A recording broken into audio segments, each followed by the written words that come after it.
સરકાર શેના માટે હોય છે?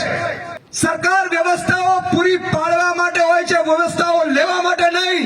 પણ તકલીફ એ વાતની છે, ઇકોઝોન તમે માંગ્યું નથી છતાં ઇકોઝોન આપે છે. ઇકોઝોન આપે છે શું કામ? ઇકોઝોન કોણ આપે છે? ઇકોઝોન એટલા માટે આપે છે કે પછી આપણો બધું, તમે વિચાર કરો, આ પહોંચ જોતો હતો હમણાં, મને હર્ષભાઈએ કીધું આ લીમડો કાપ્યો, આપણા ખેડૂતે એના ખેતરમાં લીમડો કાપ્યો, કેટલા દંડ છે? 20,000 રૂપિયા દંડ ફટકાર્યું છે. પેલા 50,000 કર્યા હતા, હજી 30 બાકી છે એમ કે છે. તમે વિચાર કરો, અંગ્રેજોને શરમાવે એવી આ સરકાર. સાહેબ, આપણા પૂર્વજો એવા હતા કે એક વખત જો કોઈ જુબાનમાંથી નીકળ્યું હોય ને ફરી જાય ને તો એને આજીવન એનું મોઢું નહોતા જોતા.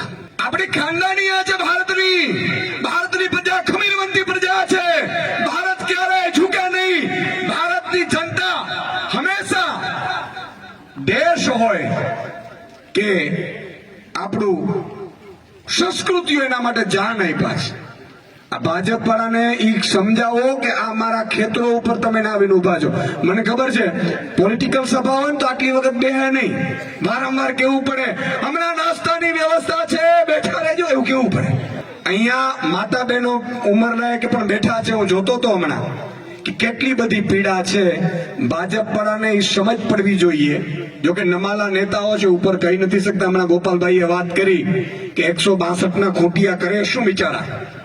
પણ એમને એ ખબર નથી કે અમારો શેઢો હોય અને શેઢામાં બે ભાઈઓનો ભાગ પડે, અને છતાંય જો એ ભાઈ કદાચ આ શેઢામાં આવે ને તો અમે ભાઈને પણ કહી દઈએ કે આ અમારી માં છે, પગ મૂકતો નહીં, અમારો શેઢો છે. સાચું કે નહીં? તો ભાજપ વાળા તમારી તાકાત નથી. આ ઇકોઝોન, જો તમે, હું તમને જાહેરમાં કહું છું મિત્રો કે ઇકોઝોન મામલે તમે સ્ટ્રોંગ રહેજો. આ ઈશુદાન ગઢવી આખી પાર્ટી તમારા માટે માથું આપવા માટે તૈયાર છે. જાઓ.